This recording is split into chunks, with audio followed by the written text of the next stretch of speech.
આ માણાને જોઈ અને કૂતરાએ આવું કરતા શીખી ગયા છે. બોલો. સુરતમાં અત્યારે ગમે એની બૈરા ખોવાય તો ઉપાધિ ન કરતા એ લક્ષ્મણનગરમાં મળશે અને ટ્રાફિકમાં ક્યાંક હલવાણા હશે તો વેલું મોડું થાય પણ ઘરે પહોંચી જાય. એ છોકરીઓ ગમે એ કામ કરતી હોય આપણે આઘું રહેવું. લાલિયો, મોતિયો, કારિયો, જીગરો અને એના બધા દોસ્તારો એ મળીને ગોવા ગયા હતા. તમે જોઈ રહ્યા છો એના થોડાક અંશો. दोस्तों, ना कोई मंजिल है ना कोई साथी है, फिर भी निकल पड़ा हूँ घर से. चाहे जिसकी तलाश है वही मंजिल है वही साथी है. એ ઉપાધિ ગઈ તેલ લેવા, આપણે શાંતિથી હુવો ભાઈ. બોલો ભાઈ, ક્યાં જવાનું? ત્રિકોણબાગ. ત્રિકોણબાગ લઈ જાવ. 50 રૂપિયા. અરે 50 હોય, નજીક જ છે. નજીક જ છે તો આયલા છે. નજીક હોય તો રિક્ષા ભાડું થોડું બગાડે. છોકરીઓને સાડી કે ડ્રેસ પસંદ કરતા વાર શું કામ લાગે એ આમ ખબર પડે. છોકરીઓની બધી છત્રી કલરફુલ જ હોય અને છોકરાઓની સિમ્પલ બ્લેક જ હોય. આને કહેવાય ક્યાં ગયા તા તો કે ક્યાંય નહીં.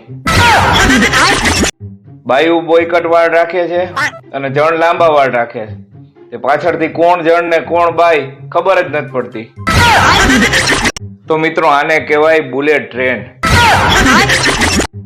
છોકરીઓને એની મંજિલ સુધી પહોંચતા કોઈ નો રોકી શકે સિવાય કે પાણીપુરી વાળો.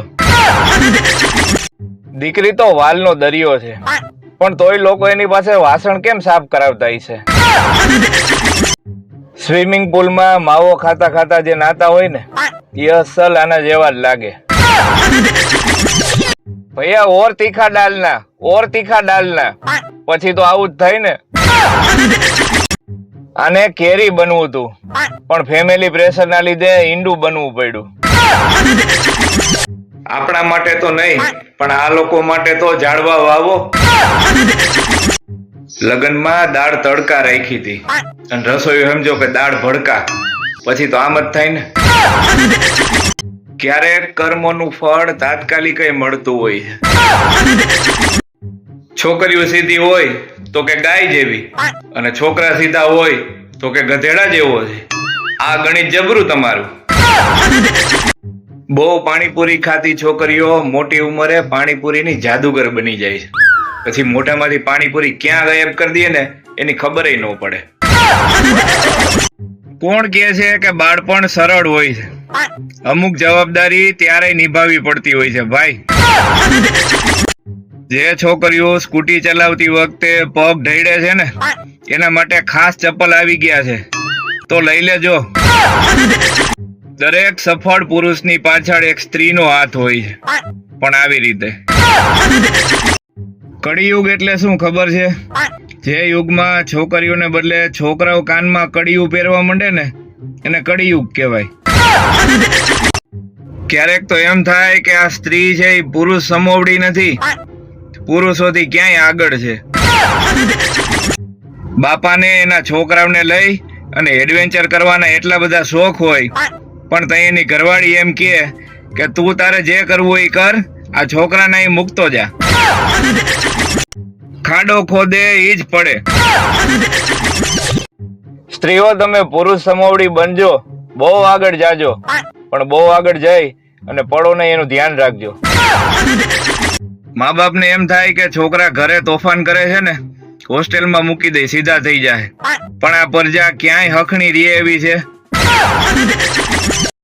જેમ પાણીમાં રહી અને મગરમચ્છ હારે વેર ન કરાય એવી જ રીતે વડોદરામાં રહી અને મગરમચ્છ હારે વેર ન કરાય.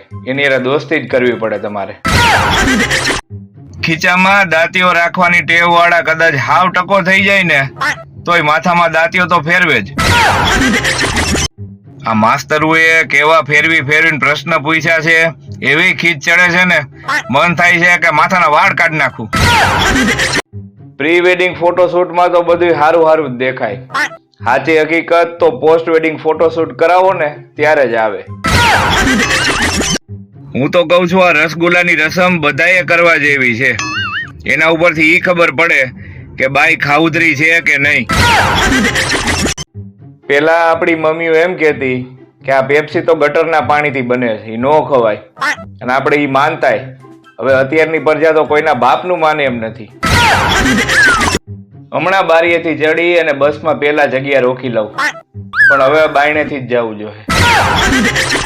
સાસુમાએ વહુને કીધું તું કે મારા જેવી રોટલી બનાવજે, પછી વહુએ બનાવી.